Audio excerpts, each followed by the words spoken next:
I'm a Gold Star mother, and that means that my son died while serving his nation. He was killed in Afghanistan in 2011, serving as a Navy SEAL, a member of SEAL Team 6. And that is the heartbeat of why I'm here. I'm here to protect and defend what he gave his life protecting and defending. This issue is important to me for many reasons, but I'm going to focus in on this. Over 41 million American sons and daughters have fought for this nation during times of war to protect our borders, to protect the sovereignty of our nation. Over 1.3 million have given their lives to protect the sovereignty of our nation, to protect law and order and freedom and the American way of life. And so that's why this issue is important. This is infringing the American way of life. There is nothing about this that speaks to immigration. There is nothing about what's happening on our borders right now that is about asylum. This is an assault on America. And we're being lied to, we're being fooled, we're being tricked, we're being shamed into pretending as a society that that's not what's happening. And over my dead body will I play that game or allow others to play it with me. I have a son in a grave in Arlington National Cemetery. So the sacrifice has been great, and I won't play games about the sovereignty of my nation. Why can we take our military to Afghanistan, to Iraq, to Syria? Why can we take our military to any other nation, but we won't protect our own? That's the most ludicrous thing I've ever heard. We have families living less than a mile away from drug cartel on the other side of this border, and there's nothing between them. I sat and had dinner with a woman last night who was telling me that on any given night, you can hear gunfire in the darkness, and she goes to bed every night with a shotgun in her arms to protect her family. This is ludicrous because there's nothing between her and those that are shooting those guns on the other side of that border. They're right there. And as we all know, it is the drug cartel. There are criminals. And this is ridiculous. We're living in a time now that's not like the time in the past. We can't pretend it's as it was. People are living right up against both sides of that borders, and there needs to be protection for American citizens that live along this border. If you live in Indiana, why do you have the right to be protected more than somebody who lives in McAllen, Texas? They have just as much right to be protected and defended and to live in freedom. I feel that the Caravan is an assault on our nation's sovereignty. Again, this is a ludicrous idea where we're hearing all this PC talk about families seeking asylum. That's not what this caravan's about. This caravan is about breaking down the sovereignty of our nation. That's what's happening here.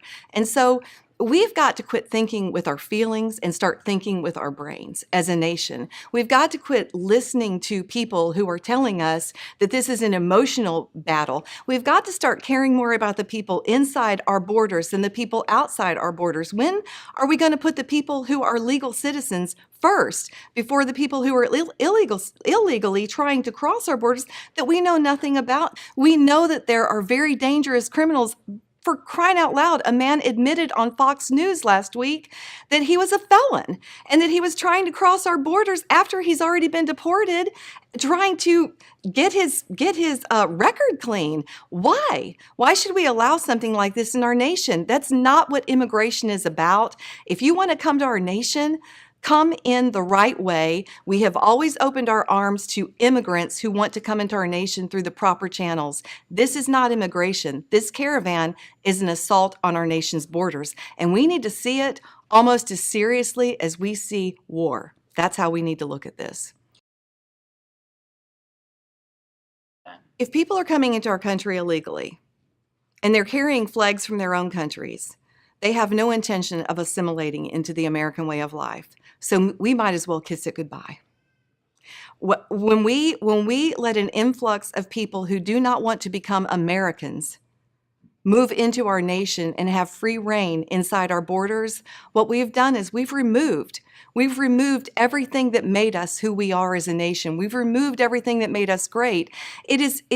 Again, here we are. If you've got classrooms that are now teaching more about Mexican history than they are American history, we have a big problem on our hands, and this is happening. We know this as moms. Look, I raised a son. I raised two daughters, and my son went off and he loved this nation so much. He loved the principles that our nation was founded on so much that he was willing to give his life for it. And I want to tell you something. Everywhere I look, I see the reason that Aaron Vaughn gave his life. I do.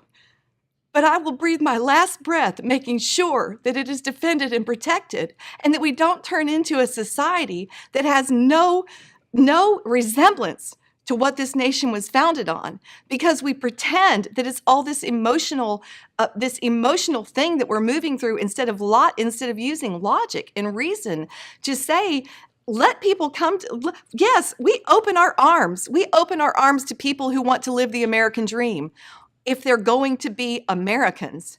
But if you sneak across our borders, you're going to be hiding. You're going to be hiding for your entire existence here inside our borders. How could you ever assimilate? How could you ever embrace our way of life? How could you ever be part of our family? And how can we ever embrace you if you're hiding from us? This is nonsense. It makes no rational sense. So we need to address it with logic and stop addressing it with emotions. Decisions we make matter. You can play games with your words. You can play games to be politically correct. You can say the right thing on social media. But at the end of the day, what you do is what's going to make or break our nation. Inaction is action. Inaction is action. What you choose not to do could have more severe consequences on our nation than what you choose to do. So we have got to get involved. We have got to build the wall. We've got to hold the front. We can no longer allow people who live on the border to be our first line of defense. That's not fair. That is not fair. That's not what America is. That's not who we are. We have to stop pretending and playing games with words and playing gotcha politics on this issue and understand that we are losing the nation that a lot of people have sacrificed a great deal for.